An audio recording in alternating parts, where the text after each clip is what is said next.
So you talk about like EXO, for example, like being like some of your top favorite groups. Why do you think like BTS is the well, probably most known out of all these other groups that maybe you had like you react and break down on the channel? What do you think makes them different, or do you think like why I guess is my question. Honestly, I think part of what makes them different, like groups now are starting to get more into like writing their own lyrics and becoming part of the process. But I feel like Uh, during the whole like, like third gen, sometimes even second gen, it was more, I think, tightly controlled by the the companies. label, And yeah. once again, I could be off on some of these things, but I think for the most part, I'm fairly on point with this. But I think it was just, it was more controlled. For instance, EXO, there are a few members that contributed to lyrics and stuff on some songs, but for the most part, it was very controlled by the company, by SM. So that's Yeah. interesting. You guys call it like I realize that it's called companies or CEOs, different than a label. I mean, it's probably honestly the same. I think it's just terminology, honestly. Yeah, that's probably all it is I think they just call them companies there. So it's Sure, just sure. what we say, I guess. Yeah, that's Yeah. fascinating. I just Um, find that really interesting. but yeah, so I think with BTS, I think it was the unique thing about them was I think when they debuted, I feel like there wasn't a ton of groups out there that was actively so involved Mm-hmm. with everything that was happening and developing Mm-hmm. within the group. And a lot of the reason I think for it, as you know, as you saw, like they didn't have this big company, they didn't have all these staff members, all of these people helping. Like they The needed to do it underdog. on their own. Like yeah, Yeah. they had to be a part of it. They had to do it on their own. And that's, I think, why so Yeah. many people connected to them. Yeah, and then I think now to add on to the now that finally clicking, it's clicking a little more. When you have to do it on your own, you learn, you see, oh, this works, this doesn't work. As opposed to when you're like when you have all this money behind you, like you don't have to like adjust or pivot as much. You don't have to Yeah. grind it out.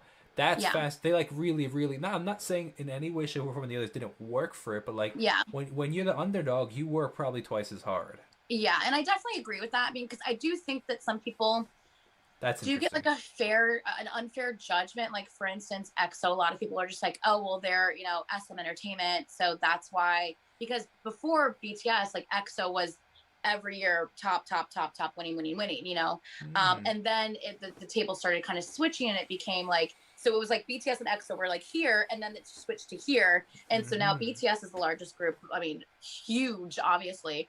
And now EXO's still the second largest group. And so I think a lot of people, because they came from SM Entertainment, which was the number one entertainment company at that time, I think that, and having older groups like Shiny and Super Junior and TVXQ and stuff that were hugely popular come before them, and now they're coming in. A lot of people are just like, well, of course they're going to be popular because they have like all, they come from that company. I mean, but what a lot of people discredit the work that they did put in. I mean, when they first debuted, they were actually known as the first flop group of SM Entertainment. There was one thing that they Who was actually did that? where, what was that? Which group was the first flop group? EXO. Really? EXO, yeah, when they Wow. first Okay. like debuted, they had a very different concept.